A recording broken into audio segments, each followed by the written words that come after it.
Welcome, ladies and gentlemen. I'm the host of this event, Larry Wan, from CIE San Francisco chapter. We're very honored to have so many VIP experts on the talent acquisition and training here.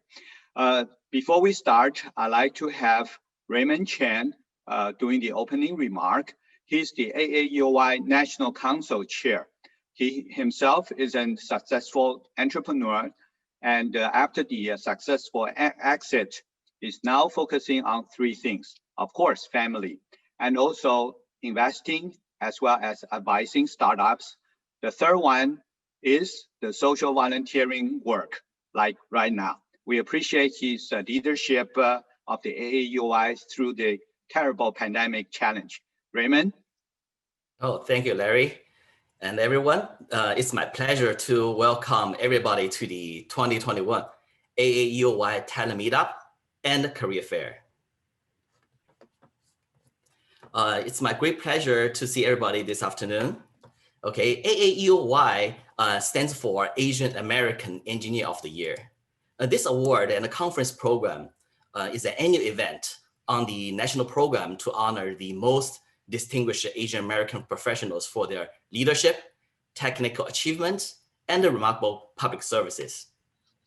As we can see in the previous video, AAEOY was first introduced in 2002 by CIE USA as a part of the US National Engineers Week program. Among the hundreds of events held by CIE USA every year, AAEOY is our flagship program. CIE local chapters take turns to host this annual event at different cities across the nation. Next slide, please. Yeah, I have to mention these Asian American engineers awardees have served as role models and a source of inspiration. You can see the last bullet here, and many of these awardees, are high achievers. There are many promising young engineers awardees as well as distinguished achievement awardees with global stature and influences. Next slide, please. So please check out the AAEOY.org website to know more about them, especially the incredible awardee that we announced this year for 2021. Next slide, please. Though AAEOY 2020 was postponed to 2021 this year due to the pandemic, we continue to host many activities to stay engaged with our community. As you can see in the program chart here, since last August, we held an executive forum. And from December to May this year, we had the speaker series by inviting past awardees to share their technical outlooks and career stories. And today, we are very happy here having this career fair with a goal to help everyone better prepared for the job market at this unique time period. Okay, please, next slide. On behalf of the AAEOY committee, I would like to express our sincere gratitude to our current and past sponsors and partners and supporters and many friends. Here, please go to next slides. It's just a partial list of those who especially we need to mention at this career fair.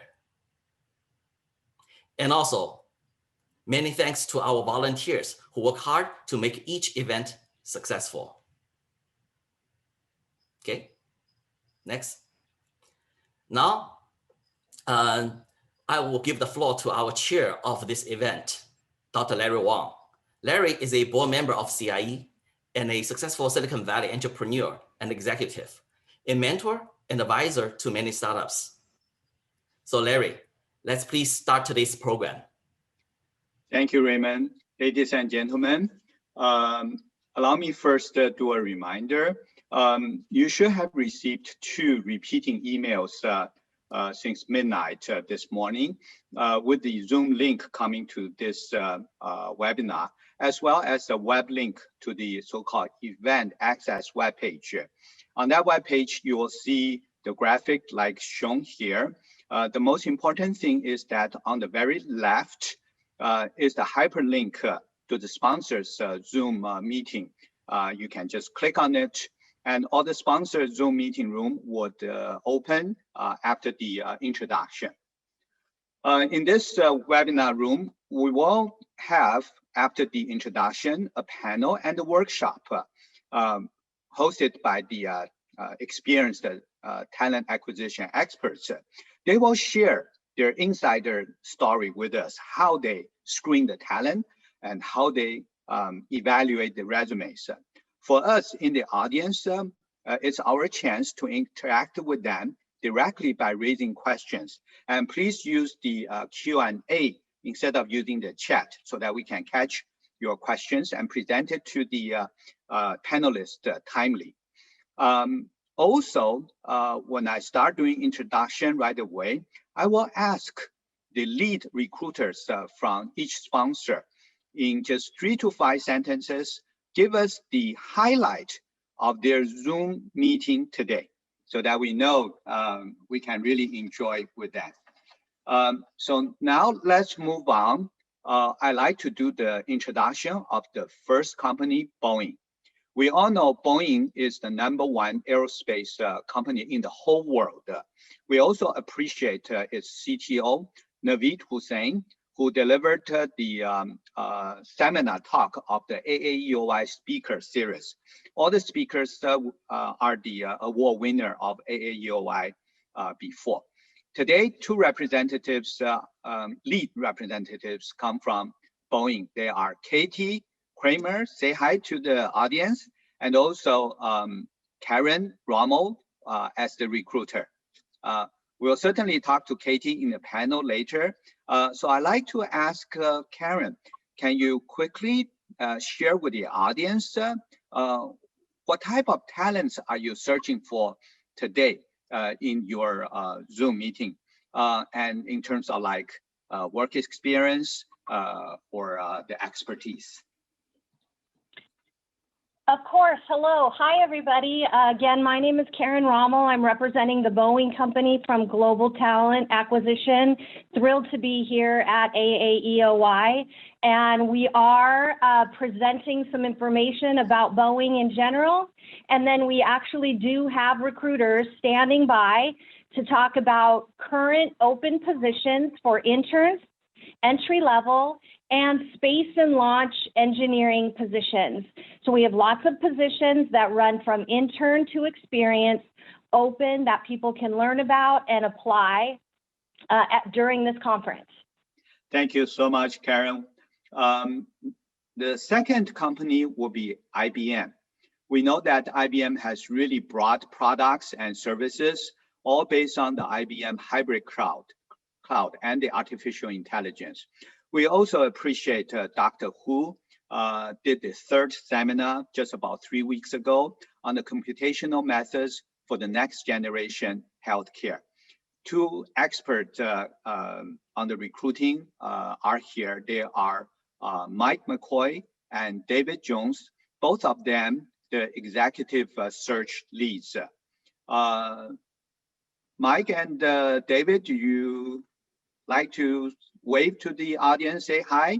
And I'd like to have the chance asking you, what kind of expertise in the talents are you searching for today? David, Mike? Okay, they may be at the IBM booth already. They are doing the executive search from the seasoned worker all the way up to vice president. So anyone interested can visit IBM's booth. The third company will be AT&T. We know AT&T covers really broad scope nowadays as a modern media company. We appreciate very much its vice president, David Liu, gave the very first seminar on the speaker series last year in December. Also, we congratulate Ms. Annie Chow winning the Distinguished Leadership Award as CEO of AT&T Business. She's a wonderful female leader in technology. 2 representatives came. One is Ryan Gibson. He will be our panelist. He's the Associate Director of human resource, and also he's very active, as I learned, in Humane Society. The recruiter will be led by Kim Donovan, who is also extremely experienced leading the college recruit. So Kim, can you share with us that besides the college recruit you usually do you also have like intern opportunities, as well as for other seasoned worker today interested in AT&T? How can you guide them there? Yeah, thanks, Larry, and hello, everyone. And we're very excited to be here. Ryan and I both are.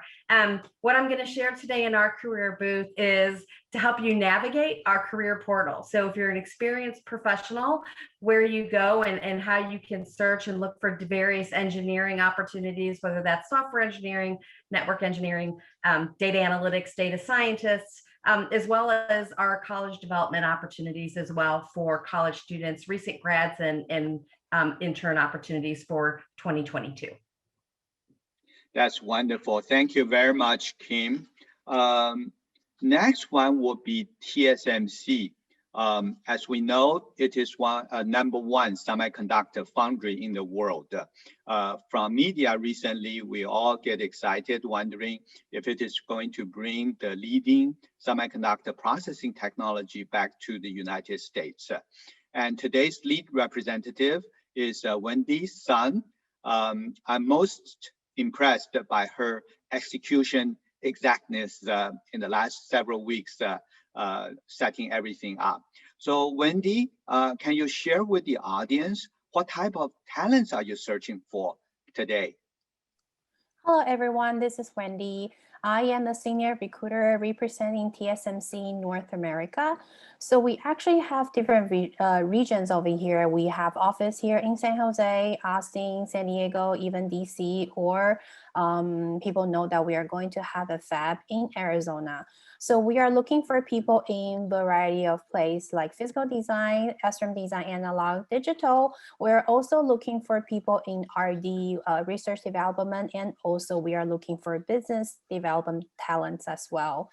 The TSMC North America is actually the sales and service organization. So definitely locally that we are looking for more technical sales account managers over here. But we also have a design center here in San Jose, in San Diego, and also in Austin as well. So feel free to reach out to us later on that we will help you guys to understand more about the position. But definitely if people are interested in research or interested in fab manufacturing positions like process integration for Arizona area, feel free to reach out to us as well. We can definitely bridge you guys to the headquarters or to Arizona recruiter as well. For today, later on with the booth, we actually have 2 physical design engineers on site. So feel free to let us know if you guys are the expertise within that area. We can definitely direct you to talk with those engineers. Thank you. Okay. Thank you very much, Wendy. Next one, we're very honored, is U.S. Army Corps of Engineers from the LA district. I learned that there are like 700 military personnel, but far larger civilian staff. And we're honored that Colonel Julie Bolton will be the panelist. She graduated from West Point and has established an extremely distinguished service record. Accompany Colonel Bolton is Elizabeth Jimenez. She'll do the recruiting today. So Colonel Bolton, we wondered that how large is the civilian staff under your command? And also for the Army Corps of Engineers, in terms of the civilian staff, how is their work and family life as compared to working under a common commercial company? Can you share with us, please? Yes, thank you, Larry. And it's really great to be here. I'm actually not wearing my uniform today because I didn't want it to feel intimidating for people who, you know, maybe misunderstand the U.S. Army Corps of Engineers. We do have military officers working with the Corps, but, you know, for the most part, our organization is civilian leaders and engineers throughout the entire organization. So really, we only have about 11 military within the Los Angeles district. The other 700, civilians are the, the majority of the workforce, and we have interns and just an incredible, just lots of opportunities for, growth and leadership and engineering. And we're just like any other commercial or, enterprise where we definitely value work-life balance, where you get just growth and professional organization, but also, an opportunity, one opportunity to possibly see the world. We have not just the Los Angeles district, there's districts throughout the world, Europe, South Korea, and, Italy, just lots of different opportunities all across America. And again, we look for all types of engineers, electrical, civil, mechanical, H&H, I say, geotechnical, and so and construction management. So we're like a full service engineering, design, and construction management firm, just like the private sector would, but we do it for the federal government in partnership with local communities and state partners. So today we're just really excited to be here. Please stop by the booth. We'll share how, again, like a portal, USA Jobs is how you mainly apply, but there are definitely opportunities for direct hire, especially with young and upcoming engineers. So we look forward to you stopping by today. Thanks, Larry. Thank you very much. Caltrans is the next one. We know Caltrans improved California's lifestyle every day. Today, two lead representatives are here. Mike Hank will be the panelist, and on the recruiting side will be Bo Blackwell. We'd like to learn more about Caltrans. Can you share what type of job opening is now offered by Caltrans? Any in the high-tech category as well? Mike? Bo? Okay. Caltrans, anyone interested? As I learned from previous interaction that they do offer a lot of a job as they leverage and utilizing the most advanced technology as high-tech company as well. Next one is also very exciting, Graphene AI. It builds next generation AI platform mimicking full brain functionality. We're very honored that the CEO, Dr. Chin-Yun Lin, will do the recruiting himself directly. I'm not sure Dr. Lin is here or not. Dr. Lin? Okay. As far as I know, the technology is extremely exciting with very high caliber researchers on the East Coast. So interested party learning more about what graphene does in AI can visit their booth or Zoom meeting there. Next one will be CSI technology.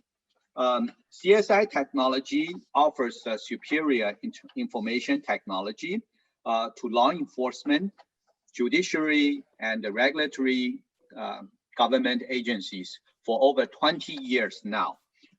We have two important representatives from CSI. The COO, Andrew Chan, will be on our panel. Andrew, welcome. And also Maggie Lin is the director of the HR who would man the recruiting booth. So Maggie and Andrew, would you like to share with the audience that even though you are offering the IT to the government, is there any unique experience on the candidate doing the IT work that would be more favored by CSI? Thank you, Larry. I think most people are not that familiar with our company, so I will need a little bit more time. Please give me 2 minutes. for that. Sure. Okay, let me introduce myself. My name is Andrew Chang. I'm the Chief Operating Officer of CSI Technology Group. CSI Technology Group is a software company located in New Jersey. My clients are majorly the agencies of public safety and law enforcement, such as prosecutor offices, police and fire departments, and courts. We provide them a total e-government solution to make their operation with more efficiency and automation. That is our passion for social responsibility to help make our society safer. Another thing we are also proud of is our core technology with patent protection.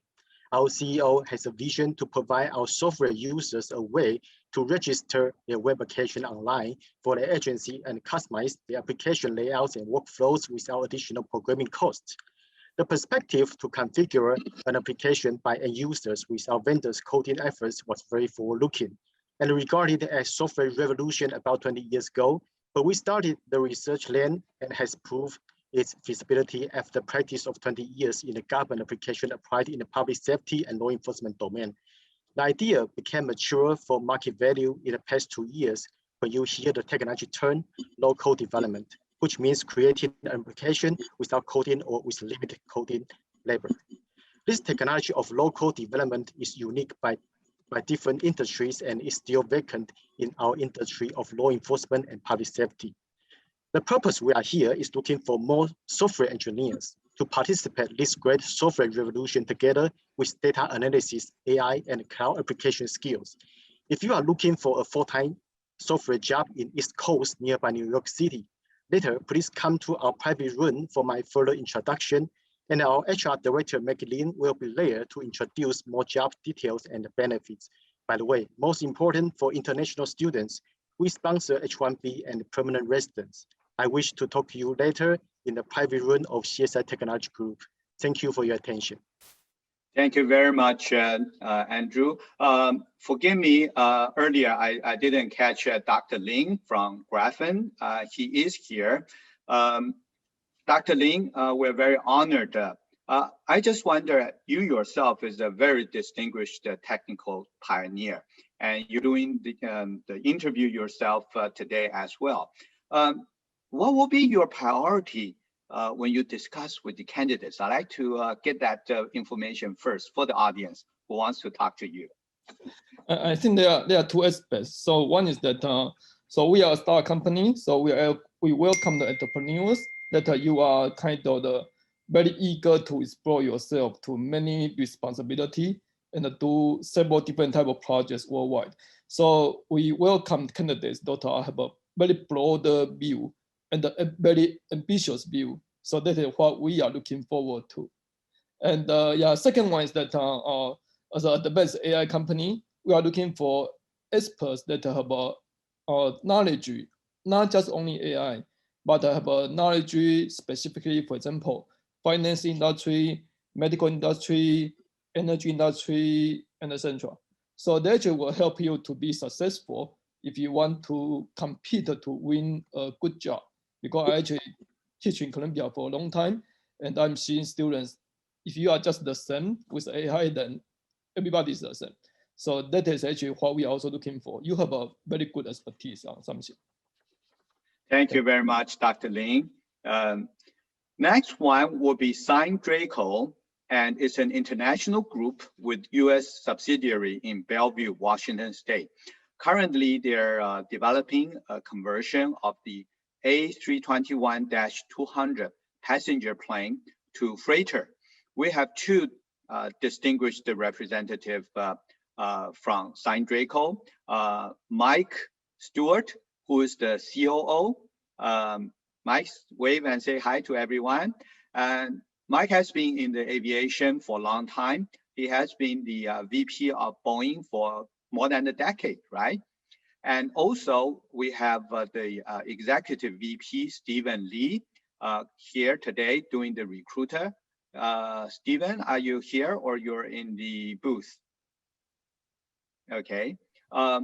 So Michael, maybe you can share with the audience what kind of talent is Sign Draco searching for right now? Sure, and Stephen did leave and go to our booth. There must be people waiting there. And As Larry has indicated, we have our headquarters office in Bellevue, and we have offices in Shanghai and in Nanchang. We have about, maybe 20 employees in our Bellevue office and the same number in China. And as Larry described, we're involved in a particular aerospace project. Our workforce is a lot of former Boeing, McDonnell Douglas, others who are involved in the aerospace industry. And primarily we are involved in, as Larry said, we're developing a freighter conversion of passenger airplane A321s. A lot of us worked on these same type of programs previously in our other employers. Our business model is such that we have a core group of people in each of the major functions: engineering, supply chain, manufacturing, customer support. But we also contract a lot of that work with larger companies that are also in the aerospace business. We do post our requirements on our website, and we do have some open requirements right now. At the moment, we're heavily involved in our engineering phase of this project. And so there's usually engineering requirements there, but also we're heavily also into procurement of all the parts and getting the site ready to perform the first conversion on our prototype that will be certified in the coming months. So all of our requirements, as I said, are identified on our website. And on that website, you can learn more about our company. We've been in existence almost 10 years. This particular project we're working on, we've been working on for 2 or 3 years. Okay, and that great. information is on our website. Thank you very much, Michael. Yeah. My pleasure. My pleasure. All right. The next one will be a unique one. Career Up Club. It's a nonprofit organization, 501c3 in Seattle area, made up of professional workers. They form a career development community. Majority of the members are in the high tech, like Microsoft, Amazon, Google, Facebook. There are several distinguished representatives here, but I'll introduce the top 2. One is Ken Lin, wave at everyone, who will be the panelist. He has been a programmer for more than 20 years in Google, Amazon, Oracle, and now he's a career coach at Mingdao School. Chris Cui will do the recruiting. He's from Microsoft as a software programmer. I don't know if Chris is here. I'm here. Okay. Thanks, Larry. Hi, Chris. So how many hiring managers today are here from Career Up Club at the Zoom meeting there? I think we have one recruiter from Microsoft will be in the recruiting session, and another one from Oracle will be here. But I'm here to answer some basic questions about resume interview and maybe some kind of questions for career development. Our club is focusing on trying to create a community for our Chinese Asian community. We are a nonprofit organization, try to help each other in this in our career development. Yeah, all right. That's our Thank you so goal. much. Yeah, thanks. Yeah, very exciting arrangement you guys did. The last one I'd like to introduce Lisa Duert from RLD Group. Lisa has been over 20 years working in Silicon Valley as an executive before launching the RLD Group. She successfully blended the executive career in high tech with the motherhood and also bounced back from the burnout. She certainly knows very well what it takes to align the work with life. She's basically doing the advising and coaching to people needing the career help Lisa, say hi to everyone. Hello, everyone. It's great to be here. I'm very honored to be part of this panel today. Thank you, everyone. So at this moment, we complete our introduction. Just a final reminder to all the audience, the Zoom meeting for all the sponsors should be open by now. Go to your the event access page. That will be the hub. Just click on the left-hand side for the Zoom room to the place you like to go. When you stay here, we're going to have the panel and workshop, as I mentioned. So allow me to forward the stage to Maggie Lee. Maggie will be the moderator for the event. Maggie is a renowned journalist for over 20 years, covering entrepreneurs and visionaries in US and Asia, basically across the Pacific. She published 4 books on all the interviews she has done so far. So it's a great honor to have Maggie here today doing the panel. And I urge the audience that when you hear the discussion, you have any questions, please use the Q&A, submit your question. We will forward the question from you to the panel as quickly as possible. It's the golden opportunity for us to take their break. Okay, Maggie, the floor is yours. Thank you, everyone. Good afternoon. I'm thrilled to be here. Actually, I'm just pondering that are we on the wall to fight for the talent? Wow, I really impressed all the presentations you guys just get to us. I like to shout out all the volunteers of the CIE. They work so hard. We even exchange emails for everything until very late. I was at very early in the morning, like 2 or 3 o'clock.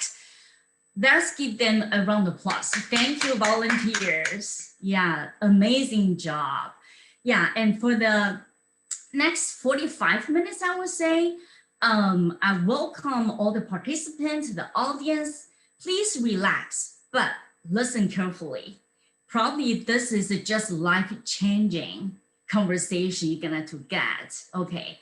And then for the first questions, I like to pick up your brain for each of you, my honorable panelists.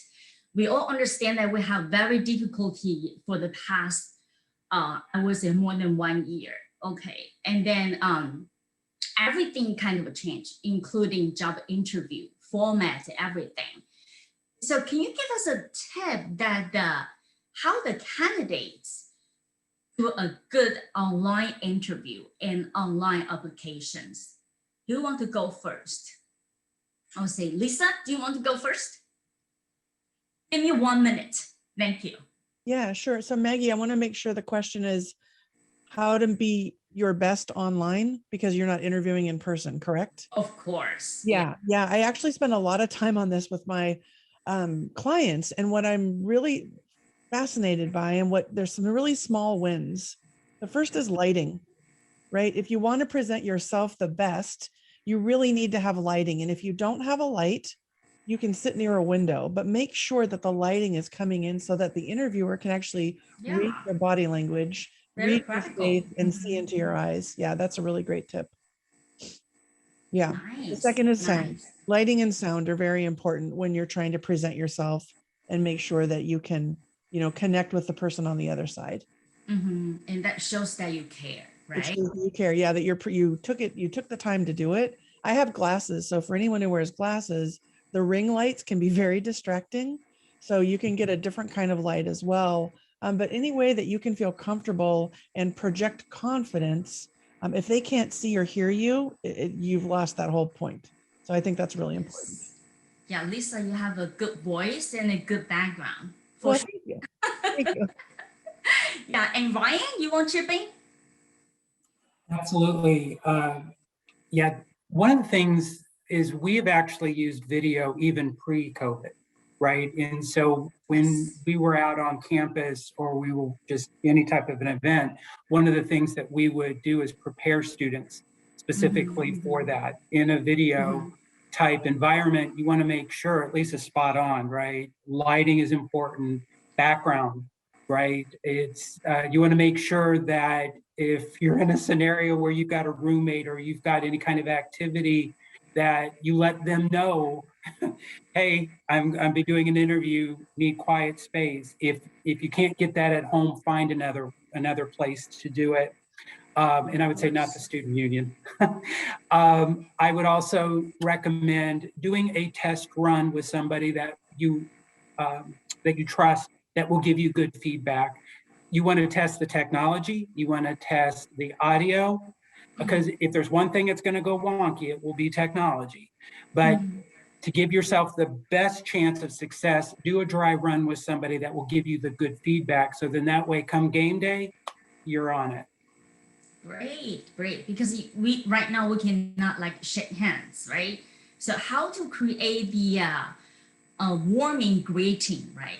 So Michael Stoll, you want, because we have two Michaels here. Yeah, Michael. Please. I go by Mike. Michael's great. Yeah, Michael's a little too formal. Just okay.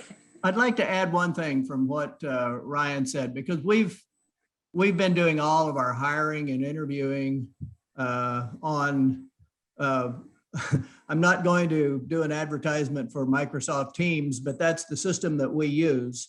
And do all of our hiring and interviewing, even people who live here in the local area, we've been doing that. But I've noticed a couple of situations, and the check the technology is correct. You know, make sure you're sitting someplace in your house or wherever it is that has good connection. And, you know, if your communication is breaking up, you lose the whole message. But another situation that has come up that I think really kills a lot of interviews is distractions. The dog barking. Are there other people in the room? Like Ryan said, if you got other students that you're living, your roommates or whatever, it's those distractions that that really get in the way. And you know, when we see an advertisement on television where a person is doing a business meeting and their little child comes in, you know, we laugh about that. But in an interview situation where you want it to be serious and you want to come across and you don't want to have that distraction, you got to plan for that right up front. And I will say, prior to this session right now, we have a old puppy that always demands attention.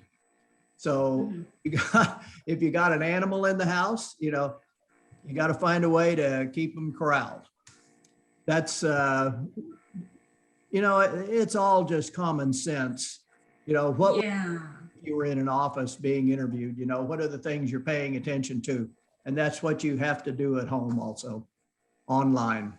Yeah, practice is also very important. Yes. Mike, you just say there's a common sense, but I think you guys emphasize a lot. So I bet that you really encountered something that you cannot imagine, right?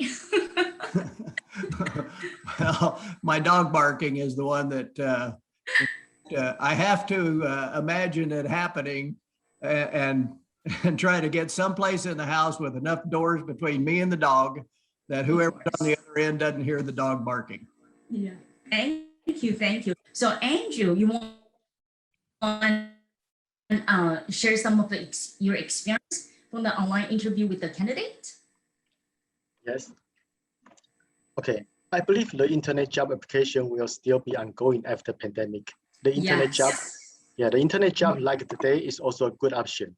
Eventually, any companies are looking for the opportunities for more exposure of their job openings and collecting proper resumes as many as they can for the interview invitation. But however, I don't think that all employers would like to handle all their interview process remotely. Sometimes they will have the first round interview online, but the second round interview is mostly required in person. Right. Yeah, and I think the suggestion, the tips, other than, like Mike said, other than ensuring your internet connection fast enough, your location without disturbance, and familiar with the meeting tool, I think the principle doesn't change no matter it's online or not. Yeah, sure. So, Katie, can I just pick your brain that besides we're talking about online interview, like this kind of format, how about online applications? So Boeing accept the online applications, right? So how are you gonna suggest candidates to follow up if their application is really sending? So what's your advice there? Well, I think we've always had online applications, so that's not something that's new. We do give you get immediate feedback, when it's submitted, so you get that understanding that you have, your application has been submitted. But I think that, just the biggest thing is to make sure that it's accurate, to make sure that you're putting your best application forward, that your best resume, that it's really geared towards the position that you're looking for. Because sometimes with a larger company, it really is difficult to get that one-on-one feedback and to be able to reach out and say, hey, did you receive my application? You don't always get that. So just making sure that you put your best foot forward off the bat. Yeah, thank you. That's great advice. So Colonel, you mind I call you Colonel, or Julie will be good also? Either one works well, thank you. Yes, first, my hats off to you, protect our country. Thank you. Thank you. Yeah, so I'm just curious about the online interview for job interview. You have any other more strict protocol when you do the online interview, or is the same? No, we have nothing more strict, but again, same as everyone else. Just put your best foot forward. I would say ensure that you're going to dress for success. I have seen, because of this, the COVID environment, people think, wearing a sweatshirt is okay. If it's for a professional job, you should dress professional. Definitely. And definitely put your best foot forward. So I think appearance, how you present yourself, it says a lot. It speaks highly, it speaks volumes. So yeah, definitely agree with the other panelists. Thank you. Yeah, thank you. So Ken, your turn. Anything that you want to, chip in? Sure. Yeah. Thanks for giving me the opportunity to speak to the audience. And a few things. So I would speak of from my experience as an interviewer when I work in high-tech company as a software engineer and as engineering manager. And also recently I've coached my clients to do a better preparation in terms of finding opportunities and doing the interview. First is just a general tips, regardless whether you are doing online interview or in-person interview. A few things you can prepare yourself better. One is maybe understanding the need of the company that you are interviewing for, like their products, their customers, their culture, what are the problems they like to solve, and do your homework. Second is probably be a good listener. Try to, sometimes when I interview people or do mock interviews, I realize when people are not as well prepared, they may tend to rush the interviewer. So try to listen to what are the needs and try to pause and what the interviewer is asking you, and then see where they want the interviewer want to guide the interview toward.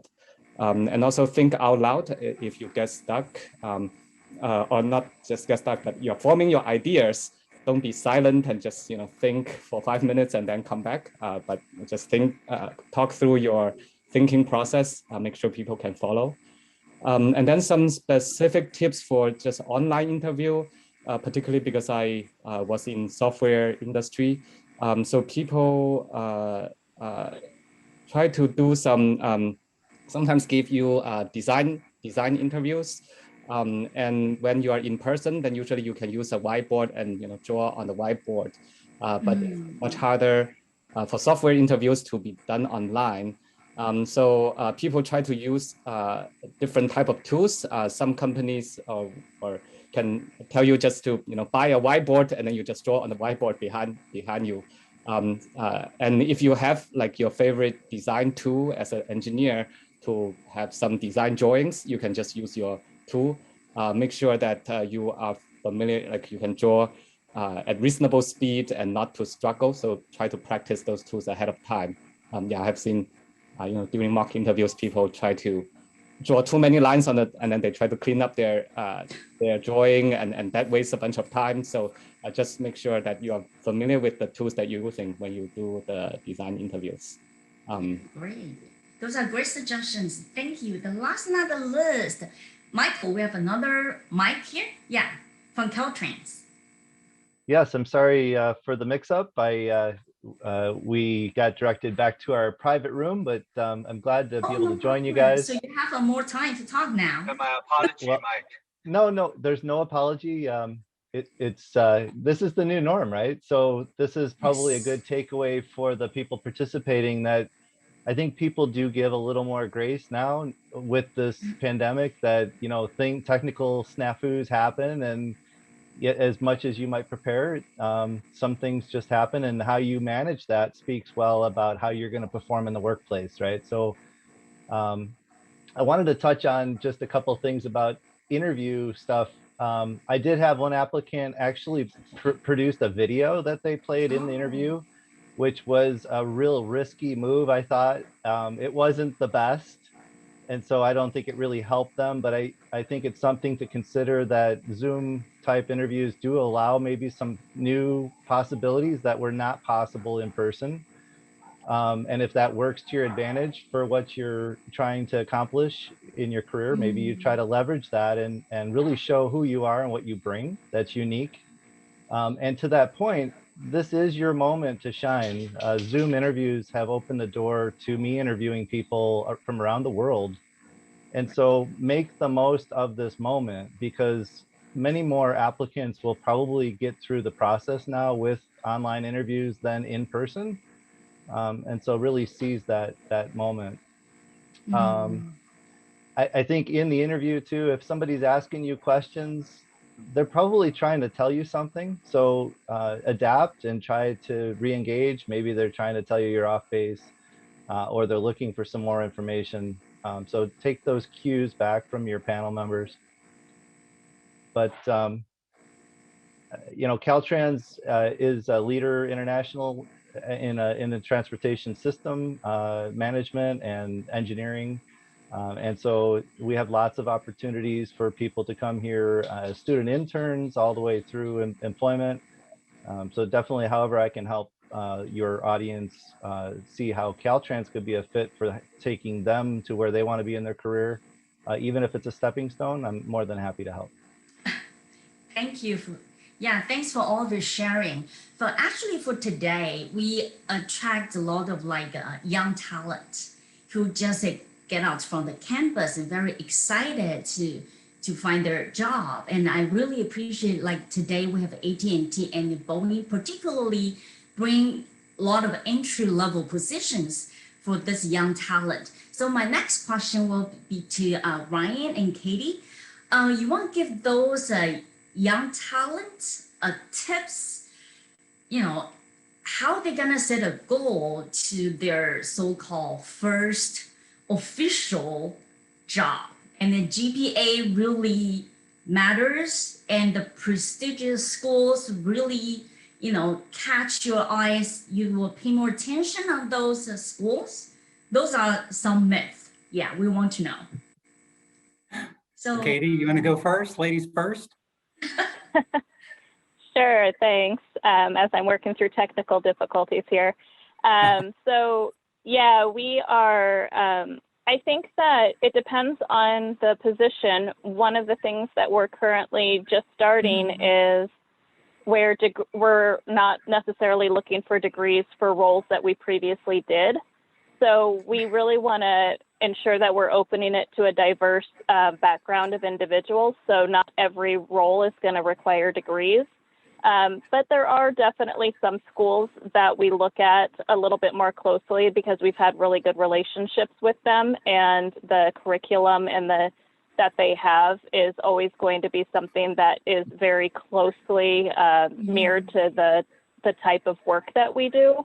So I think there is a good balance between, the different type of degree. My degree was an online degree. So mine was very different. It wasn't from a prestigious school, and I got very much later in my life. I got my degree in my 30s. So I don't think you necessarily have to go to a Harvard or something like that in order to get a really good job at a prestigious company. Great. Yeah, I believe you give a lot of people peace of mind.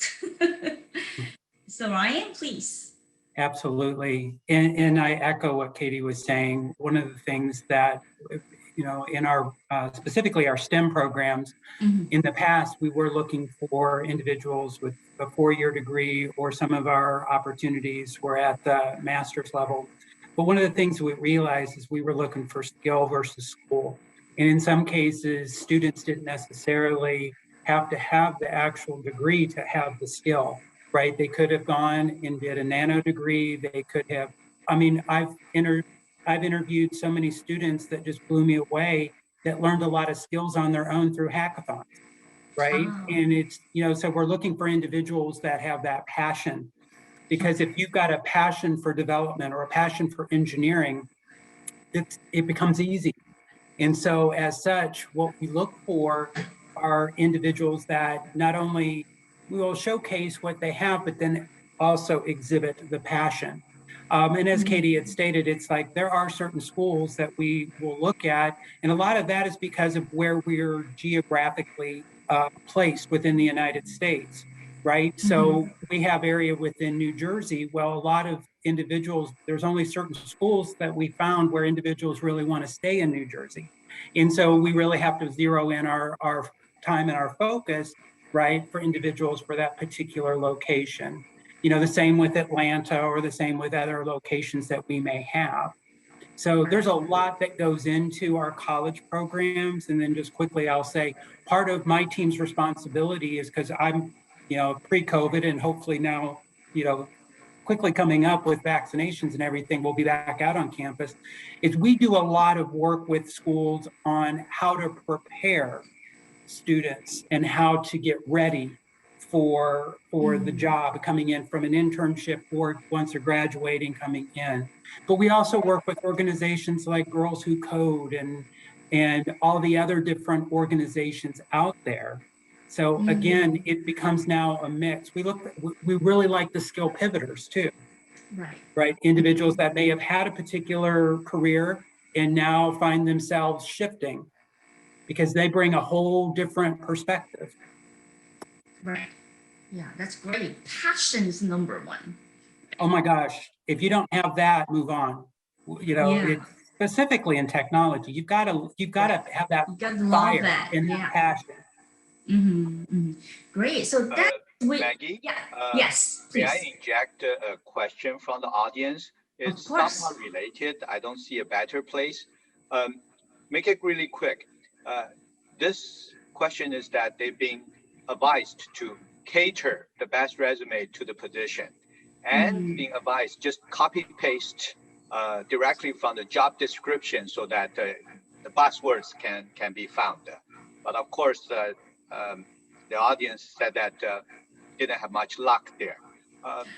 Can the panel comment on that? Give this person more advice? Who wants to answer that question? Let me make sure I understand. Can you repeat the question, Larry? I'm not sure I understand the question. This particular person mentioned that he was advised looking at the job description online and try to just tailor his resume, like with the right buzzwords all covered to enhance the chance that he can get into the next stage of the process. Okay. Well, I'll jump in real quick on that. One of the things that we tell students is you really want to look at the job description. You want to see what are they even asking for? What is required? What is desired? what is it? And then you want to look at your own resume and you want to think back on whether projects you've worked on, other jobs that you've had, internships, so on and so forth. And what have you done that you now want to be able to highlight? So then that way, when the recruiter is looking at your resume, it pops, right? If you have a position that's specifically calling out a couple of things and you know through your treasure chest of skills and projects that you've done that type of work, that's where you want to tailor your resume to showcase that. So that's very important. You don't, a lot of times you see people that'll have one resume that's got a laundry list of everything that they've done forever and ever, amen. And that doesn't work. You need to look at that, look at what the company is asking for, and then tailor it accordingly. Mm-hmm. Thank you. Colonel, you want to say something, right? Yes, thank you. That I would say they may be successful in getting to the next level, but when I think people are reviewing those resumes to see who they actually want to interview, that it's not going to be looked on very favorably. Like the buzzwords might be there, but people want to hear, they want to see that this is about you and what you are bringing to the organization, because the organization wants to get excited about hiring a person that's going to bring value and just be excited about coming to work there. And so just, make sure it's about you. Make sure that this reflects who you are and the type of person that you are, and the skills that you bring in, what you've worked on. And that will go a lot farther, than I think just copying and pasting the buzzwords or the exact job description. Yeah, I think that's very important. It's all about you, right? So I see Michael, Mike. Sorry, Mike. Yes, thank you. Quickly going back to what Ryan said about a long laundry list of experience and everything, I have found I have a hard time reading more than 2 pages of a resume, and sometimes only 1 page is the best. Yeah. And if you've hit the highlights, also though, don't forget some of those, I'll just call them personal skills and interpersonal skills that you have. I have found, regardless of who it is I'm talking with in the aerospace industry, if you can communicate your ideas, if you're a good writer or a good speaker, if you can organize your ideas, point that out, because that's so important to go along with the technical skills that you bring. And keep that resume tight. Oh, great. So, Ken, you want to say something, right? Right, yeah. So a few things. One is people. So one is I would advise people to probably also reach out in addition to submit your resume online. Reach out to friends and former coworkers, your former managers, to see if they can introduce you into the company or do an internal referral. That will actually increase your chance of success to be much higher than just submitting from resume from online, because companies get a lot of online applications and they filter out a lot because there are just too many of them. So the chances are lower if you just go online. Second is, I guess agree with all the speakers, like you need to, in addition to, I guess, the keywords that you hit all the technology that the company requires or the skill they're looking for, also add your own experience. Have you really done a project in this area? It's not just, I did some tutorial in this, by this keywords, that's sufficient. People like to see, okay, you really did some work in that area. Those are the couple of things. Great, thank you very much. And Michael? Yeah, thanks. I think Ken touched on a great opportunity for people to get an inside track as well. So if through their network of friends or associates, they can get an understanding of the process that the company uses. So Caltrans is a state agency, and the military may be similar, where you're actually better off adding more content to your application than less. To Mike's point, in private industry, which I'm also have a background in, you want to see a concise one-page resume. So you really need to tailor your application to the job you're applying for. We do have like a 2-page limit normally on our SOQ when you're applying for a job, but that doesn't stop you from adding all of your other work history with your resume as a separate attachment. And that way, when we're screening applications and we're grading the applications through a screening process, you're going to maximize the number of points you're going to get and increase the possibility that you'll get an interview. Where in private business, Mike's advice is spot on. You want to be concise and really touch on your strengths to the position you're seeking in a 1-page, 2-page type situation. Great, thank you. I really love this kind of a discussion interaction. You guys probably cover some of my following questions. That's great. So Lisa, please. Oh, thank you. I think what has been said is really spot on, especially when it comes to catering your message and your resume. So there's one thing to copy and paste to make sure the buzzwords or the keywords get in for the applicant tracking system. There's something else to tailor your resume to the position you're applying for. So you want to make sure that the examples you're giving will be easily understood, that how that's going to add value to the company, right? So you want to, the catering piece, I think, to the question, I just want to highlight, yes, catering is important, right? Because you want to make sure that you stand out from the crowd and it's not just a generic resume. Yeah. And if I may, Maggie, I had one other thought that I really don't want to miss out on, and it's for all the introverts in the audience, because I work with so many introverts. When you're thinking about the resume and you're thinking about getting that interview when you're getting online, one of the best gifts I can give you is to figure out a way to hide self-view.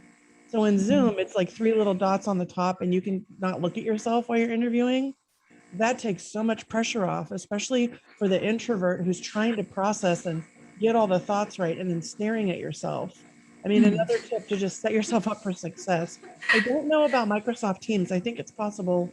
And I know for Zoom for sure, but for when you're nervous and you're already trying to put your best self forward and you've catered your resume and you've got that interview, you know, give yourself the chance to not stare at yourself in the interview.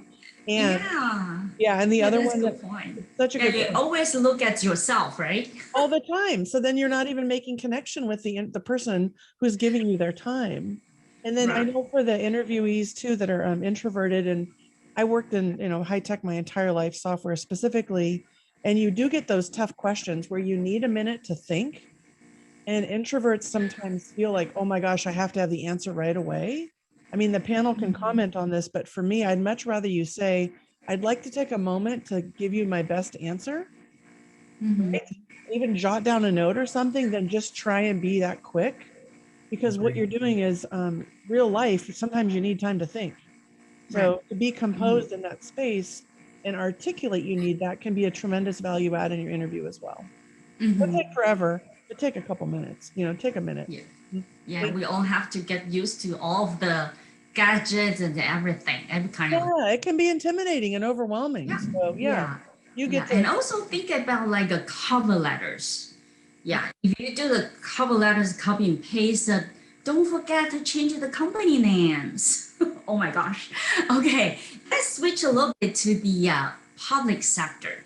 Of course, this question is for Colonel and Michael. Okay, and then Colonel just mentioned that Larry just introduced you that your prestigious academic background, so on and so forth. I read your resumes and I understand that, wow, you have more than 1, 2, or 3 master degrees. So I want to know that the opportunities work for Army, how they can keep their passion in science and or their other professional. Is that a lot of chance? Use as an example, like you, yeah. You're on mute, please. Unmute, please. Yeah.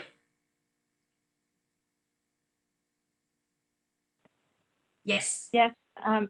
Thank you. We do, and on the military side, there are, you know, master's degree programs that you can receive. There are opportunities on the civilian side, also to get your master's degree, we highly, encourage professional certifications. We will help pay for those a lot of the times. If you pass, we get reimbursed. There's a lot of different professional development courses. Most of the time, people are at least get to go to one professional development type of a course throughout the year. There is just a lot of different opportunities. I think people will, the Corps offers just run the gamut of challenging assignments that you're just not going to be pinpointed into working on one type of, I talked to an engineer in the civilian sector, and all she worked on was elevators. And you're going to get a chance to do so much more than just get stuck in one area of expertise with the Corps. And there's also opportunities. There's centers of excellence. There's the in Vicksburg, Mississippi, we have ERDIC, which is this great opportunity. It's like they do labs, they build real world models. They where they get to experiment and understand storms. For example, Hurricane Katrina, they were able to create a life-size levee system from New Orleans that they then put in a centrifuge, and were able to determine where the levee actually broke and how it failed. So there's just a lot of different exciting opportunities to continue to learn and grow with the U.S. Army Corps of Engineers. Great, thank you for the sharing. Yeah, we learned a lot here. Thank you. And how about Michael? Michael, understand that you actually have your own family business. Of course, you have probably the contract with the government, but later on you jump into Caltrans. Yeah, so what do you see the opportunity there? Yeah, Maggie. So yeah, I come from a small business. I'm the youngest of 4 boys, grew up doing land surveying. Some people don't even know what a surveyor does, but I had the fortune of growing up in that environment and provided lots of opportunities. Never was anything demanded of me to participate in our family business, but always provided opportunities. And I think that's what I hope to do as a father and as a mentor to my employees, is to provide opportunities for them to reach their full potential and maybe beyond. So Caltrans has a lot going for it, with an amazing history of being a leader, and it's ours to maintain that history, looking into the future, to maintain that role. It's a different situation when you're not a for-profit business. So I have a background of service, like public service is in my core, it's in my family's blood. And so for me, going to Caltrans and not being in a for-profit business it's consistent with me. Caltrans does provide some opportunities because of being a state agency, or even maybe the military. You do have some funding available to you, but it's not easy to secure that funding. So you have to be, if you're going to be innovating in the space, and a lot like private business, you have to figure out how to innovate, but also how to pay for it. That's part of the process. So our new vision is a brighter future for all through a world-class transportation network. And that's going to take the best and brightest people joining our team to help Caltrans move from its history as a transportation agency, a highway department, to a transportation agency that is including digital transportation, connected vehicles, automated vehicles. We have an aviation sector at Caltrans. And so opportunities and how people can leverage their degrees and their education into something that matters. There's lots of opportunity at Caltrans specifically for that type of individual. Yeah, actually, I want to mention something to appreciate Caltrans. Actually, you have an intern for high school kids, right? who are probably want to do the engineering, some sort of things. Yeah, so we did participate. Great program. We do participate in a couple things with schools. We obviously participate as judges in the STEM programs and throughout our region. We do have some mathematic competitions that we participate in to try to find a stream for those that have a gift for mathematics to find their way that maybe Caltrans or surveying can play some role in them helping to develop their gift into something that is going to make a difference for our society. We do have volunteer program at Caltrans, and we have internships available at Caltrans for people that aren't quite ready to take on a full-time job, whether they're young or in school, but they're looking for a way to see where their path is. We really pride ourselves in trying to find the best fit for each and every person here at Caltrans. That's a goal. Even if it's painful for the company sometimes, if somebody wants to go follow their dreams in a particular track, you hate to lose them because they're a great employee, but really it's in their best interest, and we're always supportive of that. Yeah. Great, thank you, because my boy used to apply for the intern during the high school. Yeah, thanks. I'm not sure, is it Andrew still here or he back to the booth? I know that he has to be there, right, Larry? I think Andrew is back to the booth. Okay. Anyways, actually, that's for LinkedIn. We talk a lot about this social media, those kind of things, but LinkedIn is a little bit different. If I say 1 to 5, say that how important you think the content in the LinkedIn you posted, 5 is very important. Who wants to give me 5, 4 or 5? Raise your hand for your LinkedIn post. You want to do some reference for people, so it's not that important, huh?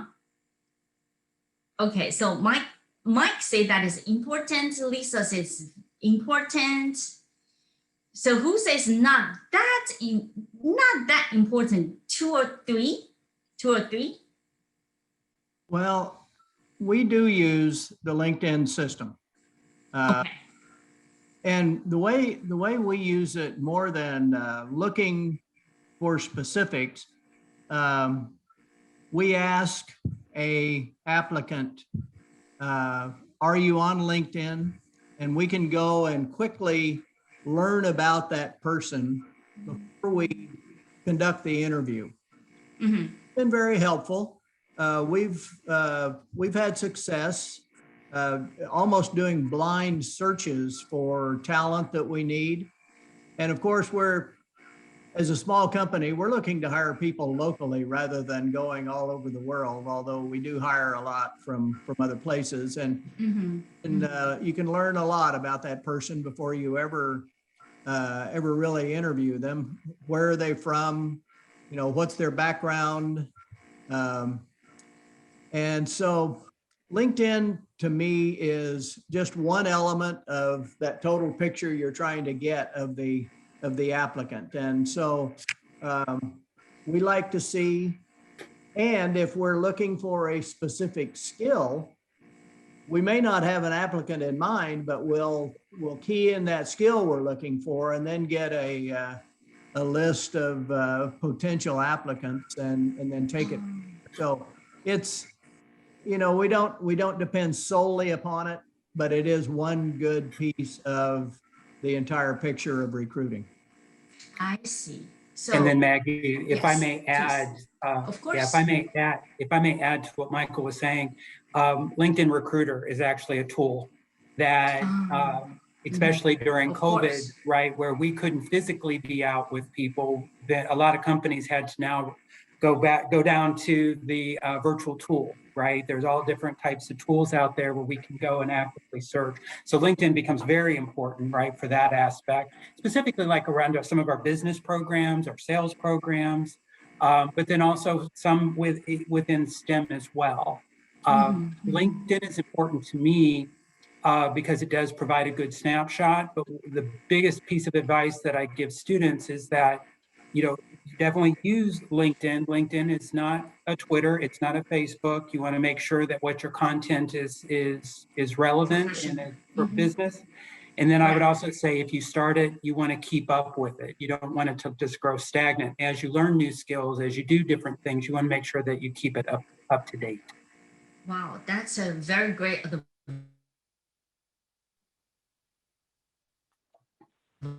Casey I will have learned something as well. to say too. Oh, yeah, and I can add to that. Yes, we think, please. yeah, so LinkedIn, we actually use it as a sourcing tool as well, and LinkedIn Recruiter, absolutely. As far as for, candidates to use it, I think it's great. It should reflect your experiences accurately, but just having the profile isn't enough. You really need to make sure it's updated. Take the time to post, make connections. I mean, that's really important. Build up your network, because the biggest thing with LinkedIn is it's a networking system. And that's really how LinkedIn's value is for a candidate, in my opinion. I've made wonderful connections all across either my internal, living close to me in my current location, or all across the US, even all across the world. So I think it's really important to share your thoughts, your stories, and just be responsive on there. If people reach out to you, make sure to reply to those in-mails and things like that. It's all going to help. Yeah, that's great. We post a lot of information about today on LinkedIn as well. It works. It works well. And Lisa, please. I think everything that's been said is really spot on. And there's a couple of, I guess, a different lens I'd like to put on it. I guess that's why I'm here. I'll put the different lens on, right? Yes. So as a hiring manager throughout my career, I was alive before LinkedIn started. So that's the history I have. But I started using it right away to get to know people and to really better understand what they're bringing to the table. And what I found in LinkedIn as a hiring manager was that was a wonderful network for me when I would post an opening, or I would say, we're looking to hire here. And so what happened is my network became the best part of LinkedIn for me, because the referrals would show up. So what I want to highlight is, for those of you using LinkedIn to make yourself known, leveraging that network, leveraging the connections, looking for that second degree, making the outreach, asking for those connections. A lot of times that's how people even pass the recruiting process in my own world in tech, because I would get a referral from someone I knew, and then we would go that way. So it is a multi-pronged approach, and I think it's really important to be strategic about it. And for me, LinkedIn is a give and take. So if you're asking for referrals and you're asking for connections, please be sure that you're doing that for others as well, because it is meant to be, a reciprocative experience. And I would say the last thing is follow the companies that you're interested in, and then see who's commenting and posting on those. I guess I'd call that a ninja trick, but for me, a lot of times when I'm working to build relationships within companies, seeing who's liking the posts and commenting is another way in to learn more and to get very curious about the culture and the people that are promoting it. So there's quite a few angles there to take a look at. It's not just I have a resume up through LinkedIn and now people are going to find me. You need to be active and creative. Yeah. Great. Thank you so very much. Actually, we have an access page for all the participants. And last night, I have done something that I searched all of my panelists on LinkedIn and give all the participants. Michael, you want to say something, right? I just wanted to go back to, trying to build a group to help you in your career, right? So when we said, oh, reach out through your manager or somebody to try to connect with somebody who might have a lead for you at a company. If you don't have that lead, you need to make that lead on your own, right? You need to get involved maybe with a professional organization in the area where you want to go work. And maybe that company you're looking for has people that are members of that professional organization. And that's a way to make your own connections, right? So to the LinkedIn point, once you have that network built, you can start asking them, where should I be putting, is it Facebook? Is that what this company uses? Or is it LinkedIn? Or is it Handshake is another big one that the universities use. Maybe they can't use social media. Like at Caltrans, I really shouldn't be screening my applicants on my own. My HR in Sacramento does that. So For me, the LinkedIn is just a way for me to find prospective applicants, as was said, as a way that I can do marketing, but it's not necessarily a tool I'm going to use to screen. So it really just depends on the company. Yeah. Okay. Thank you. Thank you for this good points. After this 40 minutes, I will say that I have some flavor about you guys' company culture. So I want to ask you a different, well, it's vice versa questions. We all say that you all behave your own companies, of course, but what you gonna to advise the candidates, how they review the company? Review means that how the candidates then really know what kind of questions they can ask to really understand if they will fit the company culture, be honest to themselves. Ken, you want to say? You want to share? Oh, company culture. So Yes. yeah, I guess a few things. The one is from internet resource. You can search for talks done by executives or leaders of this company and see what they say and what they tell their customers. And sometimes there are tech talks like to developers, engineers, other employees. Second is I guess in their internet, I guess their company website also sometimes would discuss the culture of the company, what they value. I think the most, probably the most important is you should build your network so that you know some people. Yeah, the most ideal is some people in this company because they will tell you more stories. Like, yeah, their real life. Sometimes, yeah, maybe what you put on paper is not exactly what you do in real life, and you can ask if you have these connections. You can ask like, what is the real culture, and what are particularly I think the company values are reflected not just at the happy times, but when there are crises and there are things that went wrong and they need to handle that, and how people react in those handle these crises or handle bad situations will reflect like how the company actually, what they actually value. Yeah, so anyone want to chip in? Colonel, please. Yes, thank you. I would say also don't be intimidated and reach out and give us a call, and we can and let us know what you're interested in, and we can connect you with someone that's in the same field or and around the same age, and kind of let them share the experience.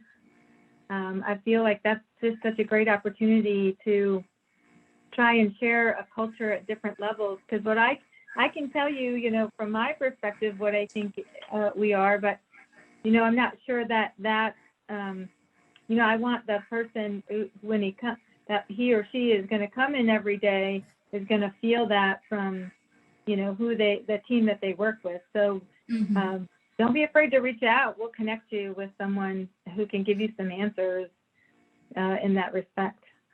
Yes, very good point. Lisa, please. I love this question so much, because what I know to be true is that people, when you have a culture fit, it's a great experience to do that amazing job that you want to do in the first place. If you don't have a culture fit, it's not good for anybody. So I think it's super important for the people interviewing to really dig in on that. And one way is to ask the team that you're interviewing with, what's it like here? How do you celebrate success? If you make a mistake, how are you treat, what happens if a mistake is made? We celebrate birthdays, you know what I mean? Like really just asking what is the environment like when mistakes are made, and what, as well as when accomplishments are done. That tells you a lot about where the focus is. And I think specifically to the manager that you would be reporting to really ask, what does success look like? What will we, in 6 months from now, what will we be celebrating? What might get in the way? What is your pet peeves, right? What drives you crazy? What keeps you up at night? Really getting curious about the person you're going to be reporting to, because culture starts with the person you report to. It's much bigger than that, right? But whoever you're reporting to has to be a good fit. And you have a right to ask those questions and to be curious, Right. So don't be afraid to ask, right? But actually for this question, I also want to hear something from Katie. You know what? Because I'm a little bit jealous that you can travel around 20 states so far, right? And still keep your full-time job. Good job, Katie. Tell us how many culture you have.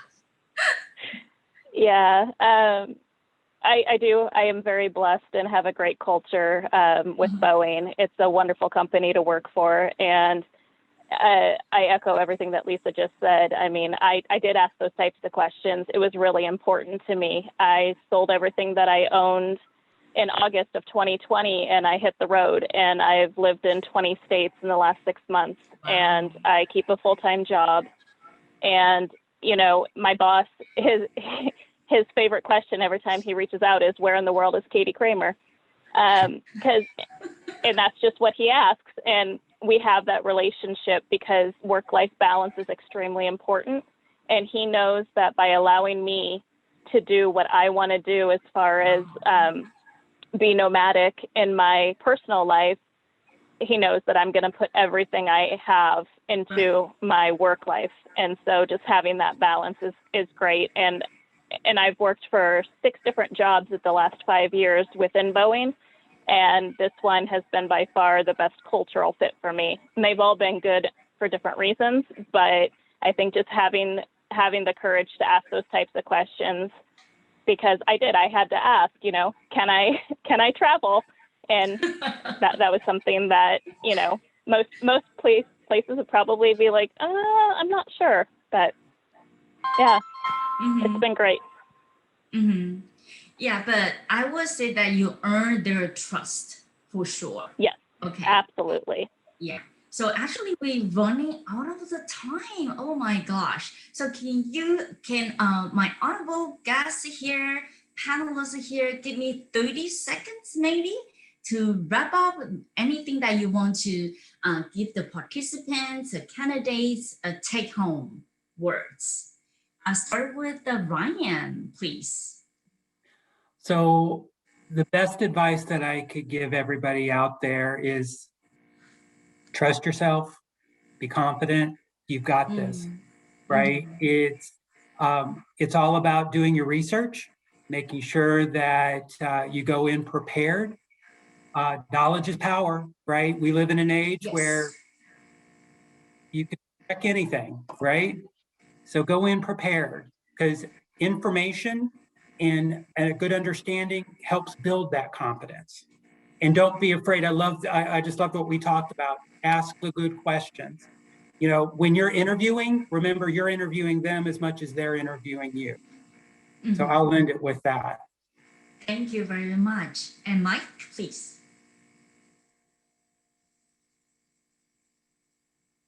Is the other mic on? Okay, so Michael from Caltrans. I think the biggest thing I want to help with is the interview. So at Caltrans, the interview is how you get the job. The application just gets you screened through the process. And so this may cross over into other businesses, but real world examples that answer the questions in the interview are what is going to help you get the job. Most applicants are very high level with their answers. And I think this trickles into the culture question as well. We gave you that through the eyes of the applicant, but through the eyes of the hiring manager, we're also looking for the applicant's cultural, they're going to fit in our culture, right? So please share as a part of your work history, and when you're answering the question, how you felt about that issue or how you would do it differently in the future because you learned from that situation. But be specific with work, or if you don't have work history, your educational background, or even charitable stuff you did that applies to answer the question that's being asked of you. And that way you're not being general in nature and like anybody could make that answer, right? We're looking for somebody that can actually do the things we're asking you to do. Great, thanks. And Mike, please. Yeah, so one of the first things you have to do is find the mute button. make sure you control the mute button so you can get back online. Of course, everything that we've talked about is important, and trying to boil it down to one thing that's going to be difficult. But I liked listening to Katie because I worked at Boeing for 40 years. I didn't get to travel around that many places, but I did. We lived in Europe. We did a lot of work in Canada. I worked in Wichita. I worked in Seattle.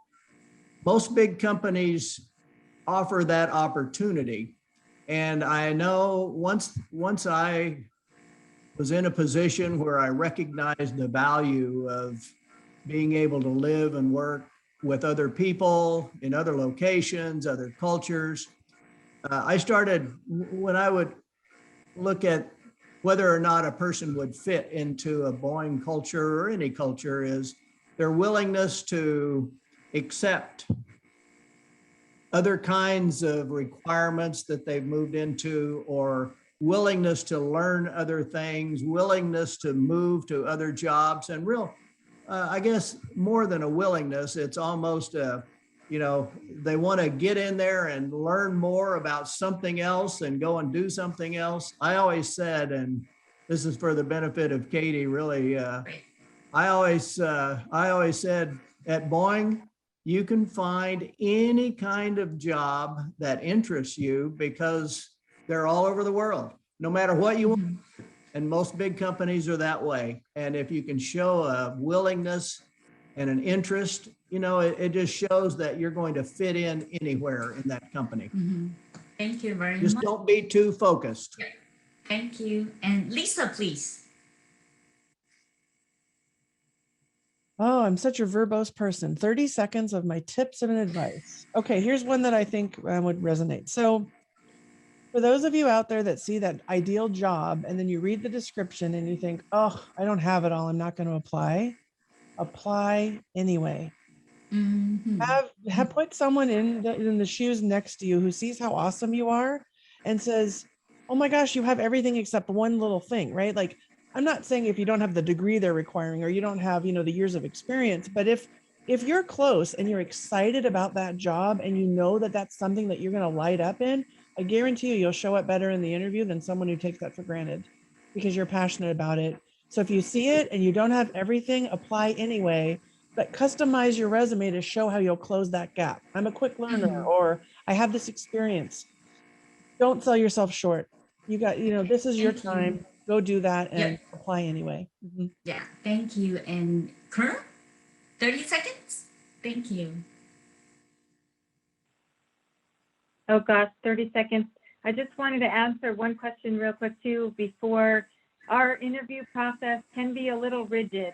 And so, right, we have like a set number of questions and a set amount of time for the interviews. Don't be intimidated by that, but definitely be prepared and listen to the questions and answer the questions as definitely as well and best that you can in a distinct manner so that you have time to ask us questions. Because I definitely think, what the panel has already said is just very important that, this is just about as much about you finding the right fit as it is about us finding the right fit. And don't be shy, put it all out there, go for it. And I'll say if you never know until you try. And if you don't like it, you can go do something else. But you never know if you don't try. And so I definitely, just keep going forward. You're going to learn more about yourself through this process, and you're going to learn and grow. And that's just a very positive thing. Thank you. And Ken, 30 seconds, please. Sure. Yeah. So one is probably build and leverage your network. Keep in touch with former classmates, coworkers, managers, and learn about other companies. Keep curious. Second is be prepared when you are looking for opportunity, going into an interview. Do your homework, researching the company, preparing for different types of interview questions. Gather your own experience in these areas.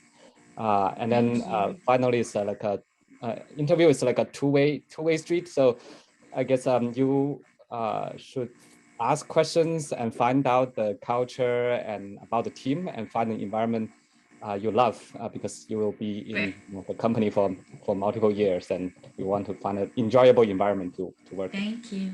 Thank you. Katie, do I need to give you 30 seconds? We're jealous enough. Yeah, so I would just say bring your true authentic self with you every day. That for me is the biggest thing. And my one piece of advice is take the jobs that make you sick, take the challenging ones, take the jobs nobody else wants. They're going to grow you. You're going to learn, you're going to fail, and you're going to be so rewarded afterwards. And I think that's my biggest piece of advice. Great, thank you. It's a wrap up our this session and sponsor. Make sure you sponsor next year. Okay, and all the candidates, best of luck to you. Now, Larry, we're gonna do the resume workshop. Yes, all the panelists, now is the real time to work.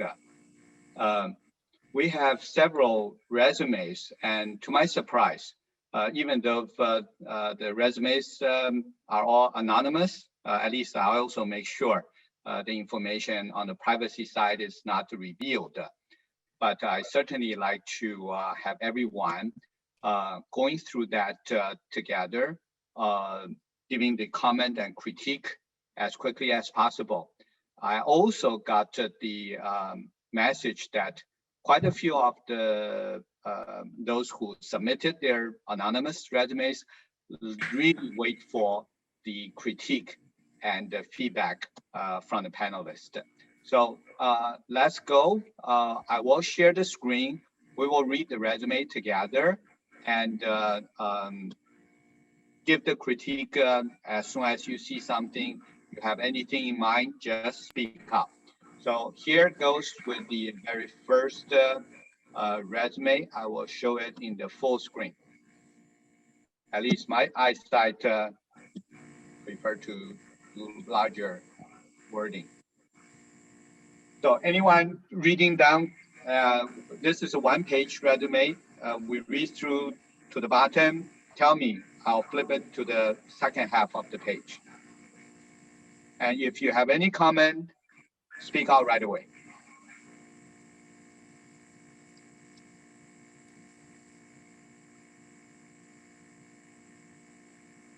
And for the audience, if you have any questions, raise your question through the Q&A as well. So this resume looks like a software engineering resume. And yes. I like it because it quantifies I like the format. It's concise and every project, short and sweet of the discussion, of the description. And also there is usually like a quantified impact of the project. That's what I like. Great. Do you see any other item missing? I mean, we see like the project where the person worked at before. At the bottom, activity, some volunteer work or related one.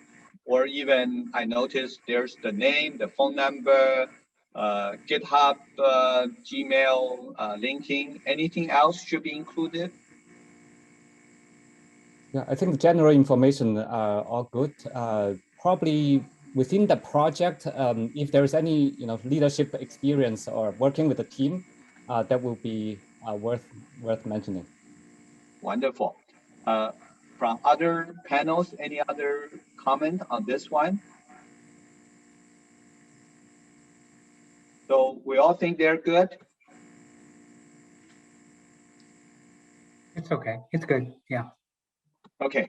So the very first resume, you got into the second round. All right. So I like to show another. That will be. Oops, sorry.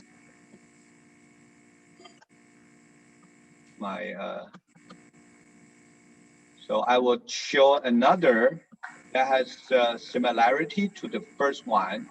Also a single page. let's see how the panel's comment is on this one.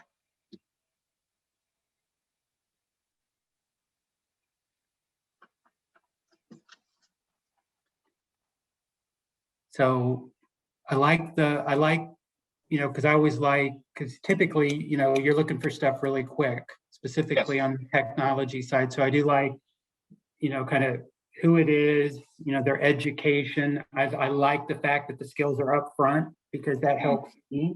Because if I'm looking at a specific job and I know certain key skills are important, I like that. I would say, this isn't a personal opinion, and just to the audience, you can ask 10 people about a resume and you're going to get 10 different opinions. So just take all of this with a grain of salt. I would say in this particular case, because you actually have some good experience, you don't need coursework. I don't know that coursework, to me, that just muddies everything up. If coursework and projects and all that is good, if you don't really have a lot of good work experience. If you've got some work experience, you want to highlight that more so than the courses that you've taken. Again, that's an opinion. And then the other thing I would say, just be a little more succinct in your experience and what you're stating. It becomes a little bit wordy. Yes. And so, and in that case, I would move on. So I would say tighten that part up, as well as like the project. I don't know that that's necessary. Any other comment from other panelists? Because I have an issue I like to raise for your feedback. Okay, I noticed that in the education side, the very first one is MS degree. And this is something ongoing, won't be completed until June 2023. That will be 2 more years. What's the general suggestion? Should we put down something that won't be done until 2 years down the road, or that's okay?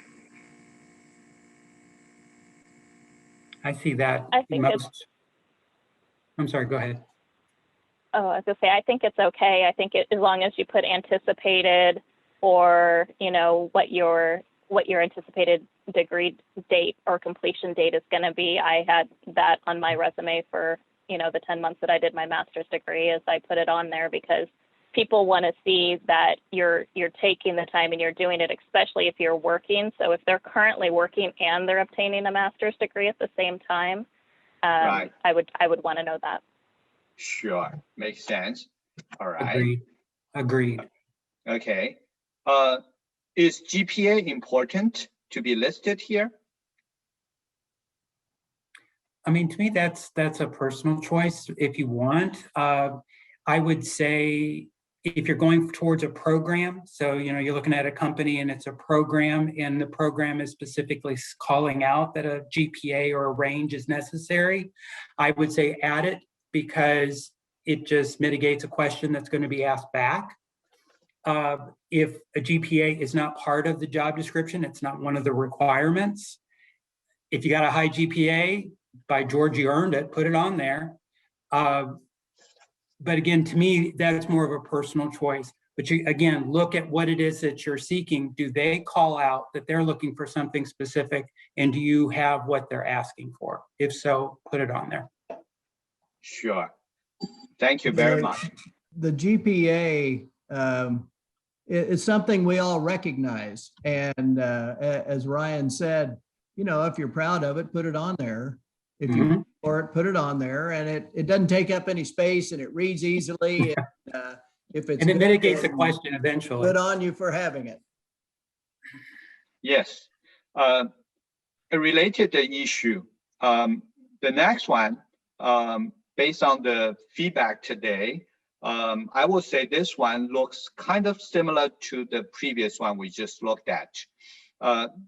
Since everyone feel that, hey, anticipating something we're going to work on is great. And in this case, this gentleman put down University of Illinois at Urbana-Champaign. We know that is a top-ranking university. He would be there in August. That will be 2 months down the road. So this will be okay.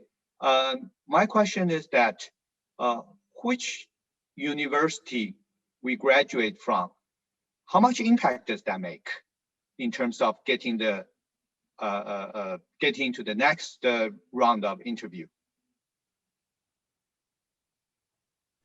Are you meaning the school itself and its ranking and right? I mean, on that? If someone graduating from an Ivy League or someone coming from average colleges or average state colleges, does that make a difference in terms of the job application? I mean, I can speak for myself. I look at skill versus school more so than anything, right? I'm looking to see, does this person have the skills that I'm looking for? And are they effectively demonstrating it on their resume, right? Is it tailored? Are they, what I'm asking for, are they clearly articulating on, because that's your calling card, right? Are they are they showcasing why they are the best candidate? That's what I look for. A school to me becomes secondary. I'm really looking for the person and the skills that they are showcasing. That's the real beef, right? Right. The skill set and the passion, as you mentioned earlier. The school may have some impact, but the person himself most important. Right. Any other comment from the yes, panelists? I have a comment on the schools, and this I experienced myself, and I'll talk about engineering schools. There are specific universities that have programs, tailored engineering programs, for example, or their reputation for the excellence of their engineering school, or others as well. And I found that in a lot of our recruiting, and we're still doing it at Sign Draco, we're looking at the university, not so much is it a prestigious university, but are they well known for having a good faculty or a good program in a specific skill? Right. That we need. That's fair. Yes. Yes. Excellent point. Thank you. I jumped to this resume. Can please take a look and tell me your feedback or your first impression? Just to be brutally honest, I would have already passed. And the reason? It's too much.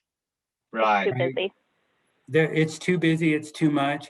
I mean, to be brutally honest, there's probably a lot of good stuff there. But if I have to take a moment and hunt and just dig through all of this trying to find it, no.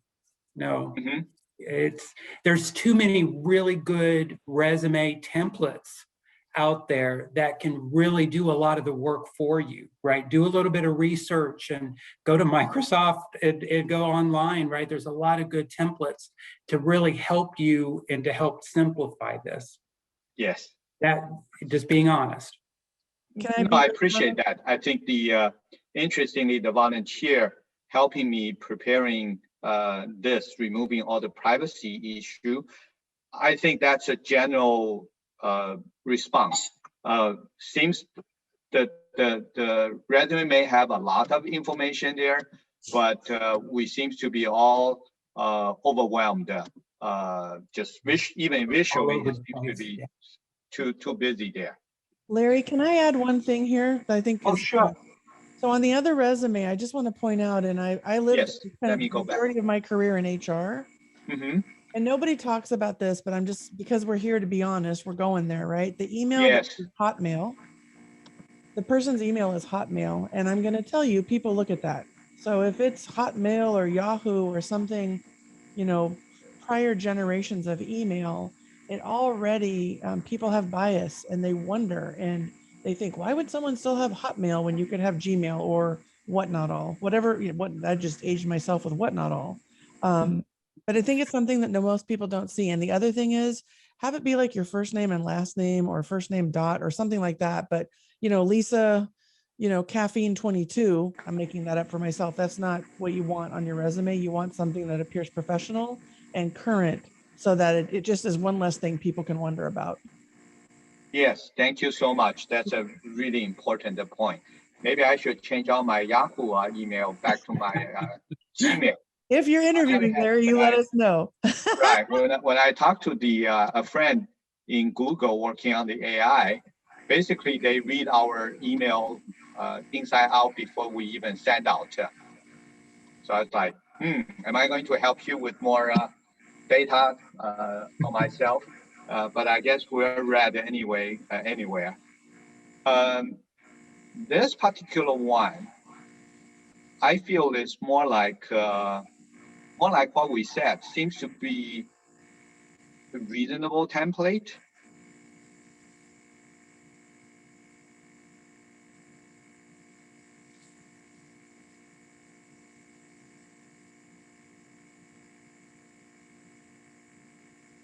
Are we impressed?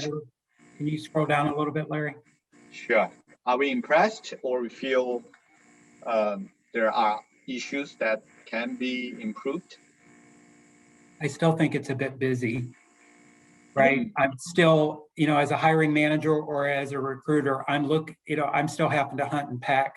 And to me, I don't know if you've got experience, I don't necessarily know all the different projects are necessary. Yes. Right? It's like highlight the experience that you have. If there's one or two projects that you've done that has given you some skills that's lends itself to the job that you're seeking, then that's okay, but not just a laundry list. So people seem to be too eager to sell themselves and just overburden the readers. Well, you bring up a good point, Larry, and it's one of the things that I've told students. It's like nobody's discounting all that you've done, right? But what you want to do is tailor your resume, get the actual interview. As you're interviewing, you can then draw upon other experiences that you can talk to help support. But sending out everything that you've ever done forever and ever, amen, it's counter. And in this particular case, there's a lot of good information that they could really highlight and articulate more based upon experience, and then just rely less on the project. And then that also, it'll give the resume a little room to breathe. And then it'll give us the opportunity to be able to quickly, again, it's all about being able to look and quickly assess what you. Yes. Yeah, wonderful. I think people underestimate the value of white space on a resume, of allowing the eyes to go to the next section. Yes. It's really important because here I keep fixating on just the, like I did with a couple resumes back, everything was underlined. This one has bolded throughout. So that's where it draws your eyes when there's so many words. I don't necessarily finish the whole sentence before I'm going to the next bolded letter. Yeah. Right. So I think what I hear is that for the inexperienced person, because you guys read, I don't know how many hundreds emails a day. So not only the basic information, how you want to present yourself, even the visual impact matters so much. So from that perspective, would you recommend any, Ryan, you mentioned that there are a lot of templates one can look for, but I also wonder if there's anything like a training course that you feel is worthwhile. Like, for example, if I were the college student, would the Career Center usually offer some of the basic? Hands down, yes. And it's so surprising to this day how many students don't take advantage of it. You're already caring for it as part of tuition, right? It's not extra money, right? You just set up time. They'll do mock interviews with you. They'll help you with your resume. They've got a whole, oh my goodness, yes. I mean, I can't say enough. That is an underutilized resource at all college campuses. I highly recommend it because I can tell the ones that actually have utilized career services versus the ones that have not. Yes. Good point. Sorry, I hope I'm a little the passionate audience about can that one. audience hear these great advices and can really advance the level of the quality of the resume there. I got two interesting resumes. Both of them are PhD. They got it.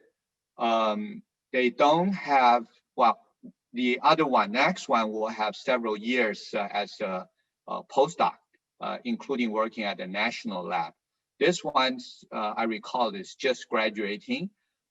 From all the panels comment of the previous one, format-wise, I feel that this one may have a lot of similar concerns. Maybe to people in the exact same field, they love to read into the detail, but I think they are suffering from the comments I heard earlier.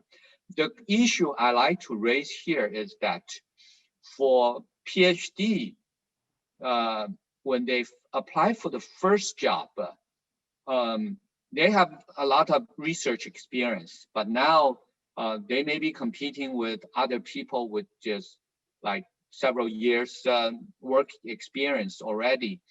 Can panel comment in general? What will be the pro and con for these highly educated researchers? Are they competing in the, I mean, if I have another resume pulled back, like got a master degree, work experience, maybe 3 years, how will we compare in this case? Unless it's a research institute or a national lab? Yeah, If I'm understanding, I'm sorry, go ahead. Oh, go ahead, Ryan. Well, I was just going to say, if I'm understanding correctly, I think a lot of it, Larry, is going to come down to the position that the person is seeking. What is it seeking? Is it seeking individuals that actually have work experience and not just the research? And all you have is research and not the experience. And I think it was Lisa had said before, or I apologize, it may have been somebody else, you know, if what they're seeking, you think that you have even through research and all that, it doesn't hurt to apply. But I think it's really going to come down to looking at the job description and what are they actively seeking and what is required versus desired. And then evaluate yourself, truthfully look at yourself and look at what you've done.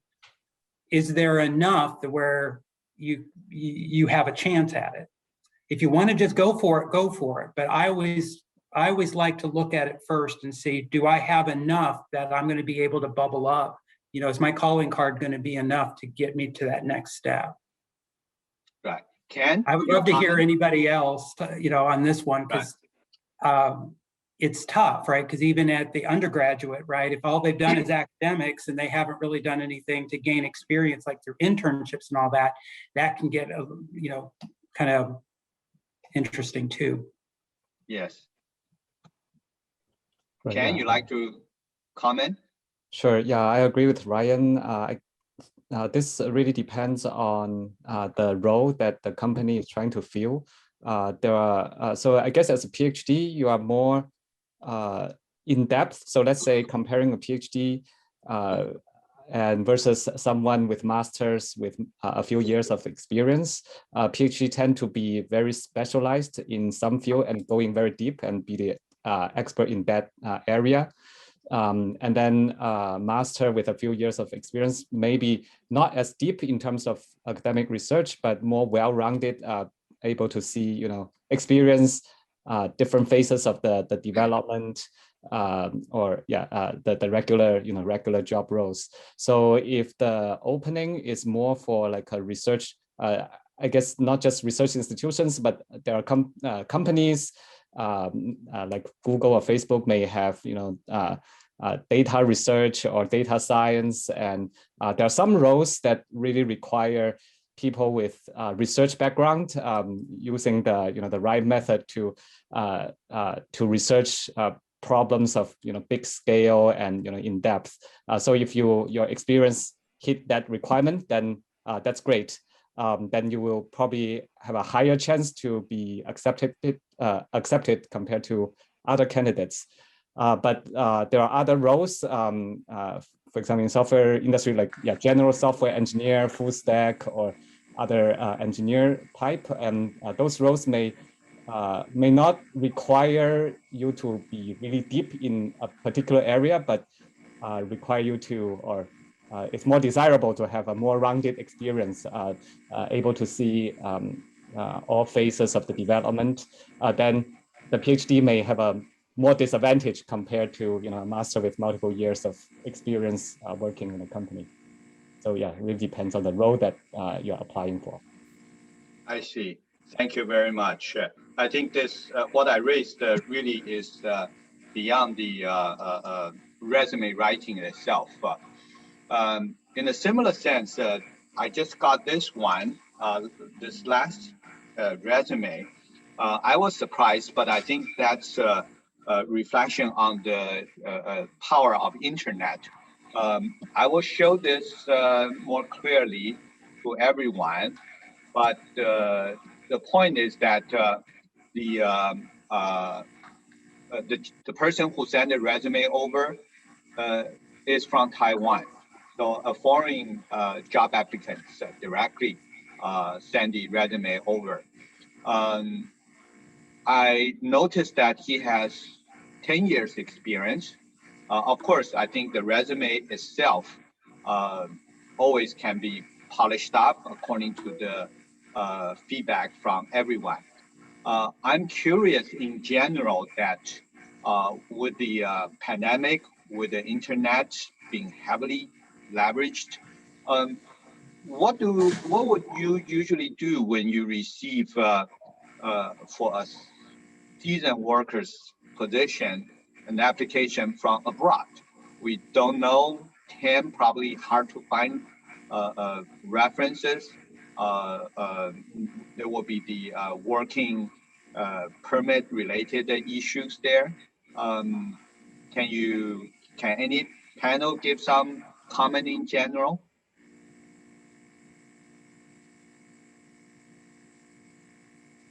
Well, I think it largely depends on the company and the position, because I mean, we're a global company and we absolutely have locations all over the world, and there are some that we sponsor visas. There's some positions where we can't. It just depends on the nature of the position in the business. So there are some positions that it is a requirement that you are a U.S. person or have that the ability to obtain. So I think it's going to depend. I don't have like a one size fits all answer for that. Right. But it wouldn't rule them out unless the position specifically required a U.S. person. Sure. This, Ryan, I agree. It's we're global as well, and certain roles within the business unit, and certain roles within the STEM space, the business unit is open to sponsoring. In others, they are not. So again, it goes down to information is important. Make sure that you read the job description, because in most cases it will state whether or not that position is open to sponsor, to sponsorship. Right. Yeah. Actually, there's so many questions here. I just summarize, combine some of similar ones.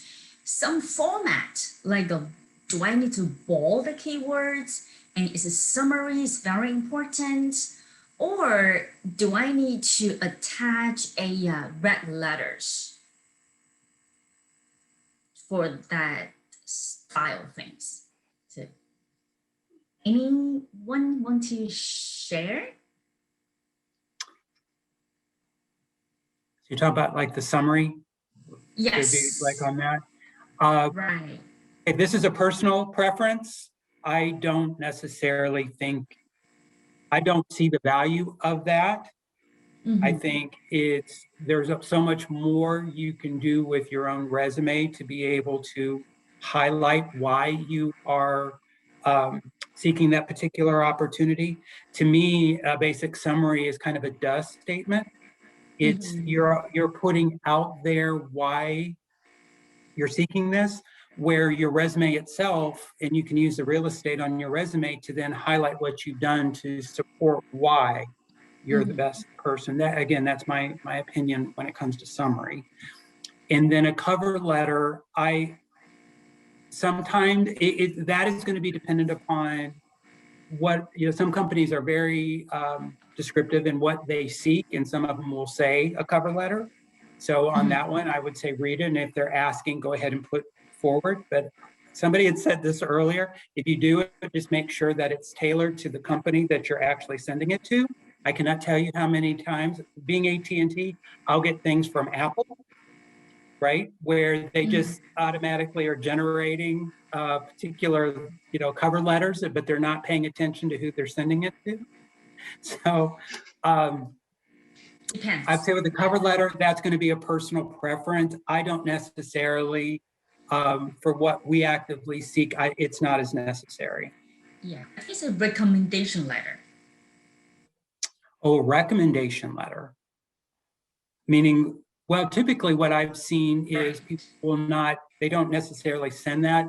I've seen where they'll put down recommendation upon request. Reference. Preferences or like on request. Okay. That's smart. Yeah. Okay. And another question here, I want to give this person a chance. He said that, or she said that have a very not high GPA, below 3.0, and then just graduated. What steps can this person do to take to improve the hireability? Because we talked something about GPA, about schools, but for this category, any suggestions to boost the hireability? Anyone? Yes, please, Lisa. One thought that comes to mind for me would be some sort of internship or getting some sort of work experience to then boost that, because the further away you get from graduation, the less your GPA matters. I'll just be honest, right? But in the beginning, it's a measurement that if you don't have anything else to hang your hat on, people are going to pay attention to, especially if it's a technical role, right? It has even more weight. Thank you. I was going to say meat. More weight. So what came to mind for me was some sort of internship or. Very good point. Yeah. So Larry, yes, please. Yeah, this is Colonel Bolton. I would just add to, if that person was working at a full-time job or even a part-time job, or participating and doing, other things, volunteering, working, on the school newspaper, an athlete, and just as far as, talk about work ethic and other challenges that maybe speak to, maybe the reason why the GPA was lower versus, somebody that, has a higher GPA. I think it speaks to the person and their ability and just their work ethic. Wow, great. So Larry, should we go on some other questions or we run out of time? One more question. Sure. I think this question is pretty, can reflect many others. It says that besides we're talking about the resumes or application or well-written, letters, any other ways that will get a more chance to get the opportunity to be interviewed, like a recruiter, recruiter email address, and then like a messaging them or something like that? It's like a formal things. And it's something informal. Does that help? Well. guess internal referral will definitely increase the chance of getting accepted compared to just submit online. Yeah, knowing the recruiter, knowing your former coworker or classmate who can speak of your ability to work in a team, that will increase it a lot more than connections. Yeah, right. Okay. Yeah, I think it goes back to your networking, right? And just your community and your connections. I don't know that, finding the recruiter on LinkedIn is really necessarily the way to go, but definitely if you can come in via a referral, that's always a good way. Thank you. Very helpful. Yeah.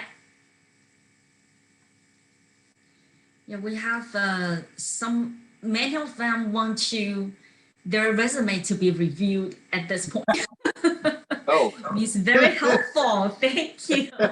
Well, maybe we should refer to like Ken to do the private mentoring there, or Lisa helping with that. Yeah. So Maggie, if no other issue, I believe the audience certainly they like to have the chance to meet all the panelists. If in the physical conference, they will swarm over and talk to everyone. But on the internet, we have certain limitation and concern. Especially we're already almost 15 minutes beyond our scheduled. So I personally really appreciate all the panelists staying to the last minute, sharing a lot with us. I learned a lot listening to your feedback. That's the reason why I always believe in somewhat hand-on practice. To all the audience, I appreciate your support. Like Raymond did mention that the AAEOY events will go through July, and at the end of July 31st, we will have a career carnival, including the virtual interview of all the award winner this year, like NVIDIA CEO, AT&T's CEO, and so forth. So I would pass the baton to Raymond to do the introduction of the event before we close today's activity. Raymond? Yes. There are a lot of exciting programs coming up, right? But I just maybe touch one important point, because many of the attendees, right, they showing a lot of interest to continue to engage with our panelists. They think its talk is very valuable. So I think, we have a LinkedIn called AAEOY Meetup Group on LinkedIn group, right? And some of our panelists are indeed in that group. Maybe we can, ask some of these, attendees. Also, please search our AAEOY.org website, join the LinkedIn Meetup group there, and we will post, subsequent, activity announcement over there. So keep people, engaged. And because today the time limit, I don't want to go over. There's a lot more, award ceremony, exciting awardees, sharing experience in the later on. So please stay tuned, okay? And our team will work together to bring up the more exciting program to everybody. And thank you very much for all the sponsor companies and the participants. Yeah, appreciate. And I want to again thank all the panelists and also the volunteers who supported really busily as a second job, maybe their main job in the last 2-3 weeks. Thank you very much. Thank you so very much. It's more than 2 hours. Thank you. Everyone in July. And meanwhile, stay safe and enjoy the reopening. At least I'm looking forward to that. Amen. Thank you. Bye, everybody. Bye. Everybody, thank you. Bye-bye. Bye-bye. Yeah, a lot of people say thanks in the chat rooms. Thank you very much. Thanks. Take care, everybody. Thank you for leading us through it, Maggie. Thank you.